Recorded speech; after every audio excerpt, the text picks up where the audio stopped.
আপনি আমি সবাই একজন মুসলমান হিসেবে, মুসলিম হিসেবে, ইমানদার হিসেবে এই কথাগুলো, এই জিনিসগুলো শুনে নেওয়া বা মেনে নেওয়া বা বিশ্বাস করা বা জেনে নেওয়া অপরিহার্য। চলুন সেই জিনিসগুলো জেনে নেওয়া যাক। ইমানের বিবরণ।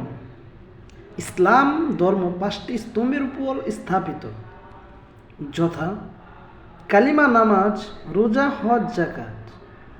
কালিমা না জানিলে ও আন্তরিকভাবে স্বীকার না করিলে কেহই মুসলমান বা ইমানদার হইতে পারে না।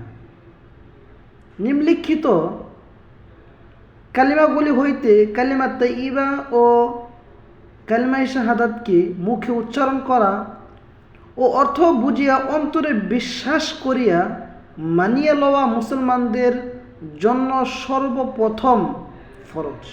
1 নম্বর কালিমায়ে তাইয়্যিবা, লা ইলাহা ইল্লাল্লাহু মুহাম্মাদুর রাসূলুল্লাহ।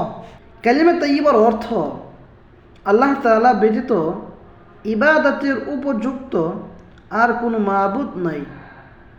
হযরত মুহাম্মদ মুস্তাফা সাল্লাল্লাহু আলাইহি ওয়াসাল্লাম আল্লাহ তাআলার রাসূল।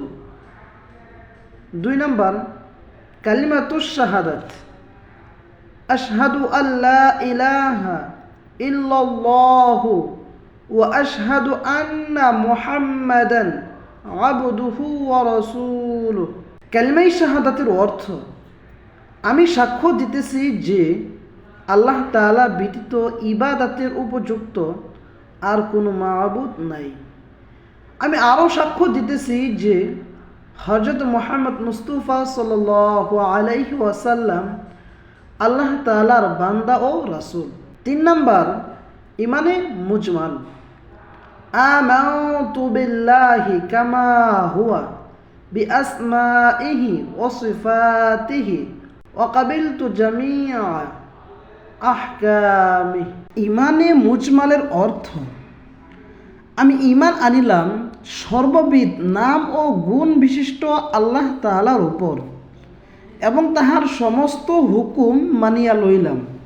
4 নম্বর ইমানে মুফাসসাল, আমানতু বিল্লাহি ওয়া মালাইকাতিহি ওয়া কুতুবিহি ওয়া রুসুলিহি ওয়াল ইয়াউমিল আখির ওয়াল কদরি খায়রিহি ওয়া শাররিহি মিনাল্লাহি তাআলা ওয়াল বা'সি বা'দাল মাউত।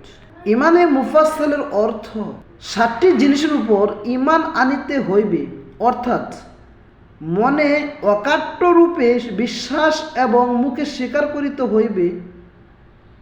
প্রথমে আমি ঈমান আনিলাম আল্লাহ তাআলার উপর, দ্বিতীয়তে ঈমান আনিলাম তাহার ফেরেশতাগণের উপর, তৃতীয়তে ঈমান আনিলাম তাহার কিতাবসমূহের উপর, চতুর্থে ঈমান আনিলাম তাহার রসুলগণের উপর, পঞ্চমে ঈমান আনিলাম কিয়ামতের দিনের উপর, ষষ্ঠে ঈমান আনিলাম ভালো মন্দ তাকদীরের উপর, সপ্তমে ঈমান আনিলাম পুনরায় জীবিত হওয়ার উপর। সুপ্রিয় দর্শক, এই দেখেন ইমানে মুফাসসাল এই অর্থের ভিতরে 7টা জিনিস উল্লেখ করেছেন। এই 7টা জিনিসের উপর আমাদের অকাট্যভাবে নির্দ্বিধায় বিশ্বাস করতে হবে, মানতে হবে, দিলের ভিতরে সদা সর্বদাই মজুত রাখতে হবে। এখানে কিছু বিষয় দেখেন যে 7 নম্বরে কি বলেছে, যে মৃত্যুর পর আমরা যখন মারা যাব, মারা যাওয়ার পর পুনরায় আমাদেরকে জীবিত করবেন আল্লাহ তাআলা, এটা কি করতে হবে? বিশ্বাস করতে হবে। 6 নম্বর খেয়াল করেন যে তাকদীরের উপর, মানুষের কপালে, মানুষের জীবনে কখনো খারাপ সময়, কখনো ভালো সময় আসাটাই স্বাভাবিক। এই যে ভালো মন্দ যে আসতেছে যাইতেছে, আসতেছে যাইতেছে, এই ভালো মন্দের উপর আল্লাহ পাক রব্বুল আলামিনের হাত রয়েছে। এটা আল্লাহ পাক রব্বুল আলামিনের পক্ষ থেকে, এটা আমার তকদিরে, এটা আমার কপালে আল্লাহ তাআলা দিয়েছেন মঙ্গলের জন্য, এটাকেও বিশ্বাস করতে হবে। 5 নম্বর কি বলেছেন? কিয়ামতের দিনের উপর, যে কিয়ামত নামক যে শব্দটা, একটা দিন রয়েছে, কিয়ামতটা যে হবে, এটা আমাদের নির্দ্বিধায় বিশ্বাস করতে হবে। চতুর্থ নাম্বার খেয়াল করেন যে তাহার রসুলগণের উপর আল্লাহ পাক রব্বুল আলামিন এখানে কিন্তু একটা রসুলের কথা বলে নাই। পৃথিবীর জমিনে কিন্তু 1,00,000 বা 2,24,000 পয়গম্বর আগমন করেছেন। প্রত্যেকটা পয়গম্বরকে নির্দ্বিধায় বিশ্বাস করতে হবে। আমি আমাদের নবীকে মানলাম, অন্য নবীকে মানলাম না, এটা করলে কিন্তু হবে না। সব কয়টাকে নির্দ্বিধায় আল্লাহ পাক রব্বুল আলামিনের জন্য বিশ্বাস করতে হবে। 3 নাম্বার খেয়াল করেন তাহার কিতাবসমূহের উপর।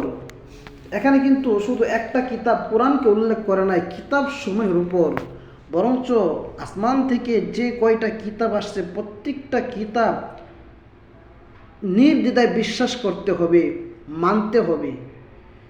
কিন্তু আমাদের বর্তমান সময়ে যে কোরআন, আমাদের শুধু কোরআন মানতে হবে আর বাকি প্রত্যেকটা কিতাবকে বিশ্বাস করতে হবে। 2 নাম্বার খেয়াল করেন তার ফেরেশতাগণের উপর। আল্লাহ পাক রব্বুল আলামিনের কিন্তু অগণিত ফেরেশতা রয়েছে। প্রত্যেকটা ফেরেশতাকে বিশ্বাস করতে হবে, প্রত্যেকটা ফেরেশতাকে মূল্যায়ন করতে হবে।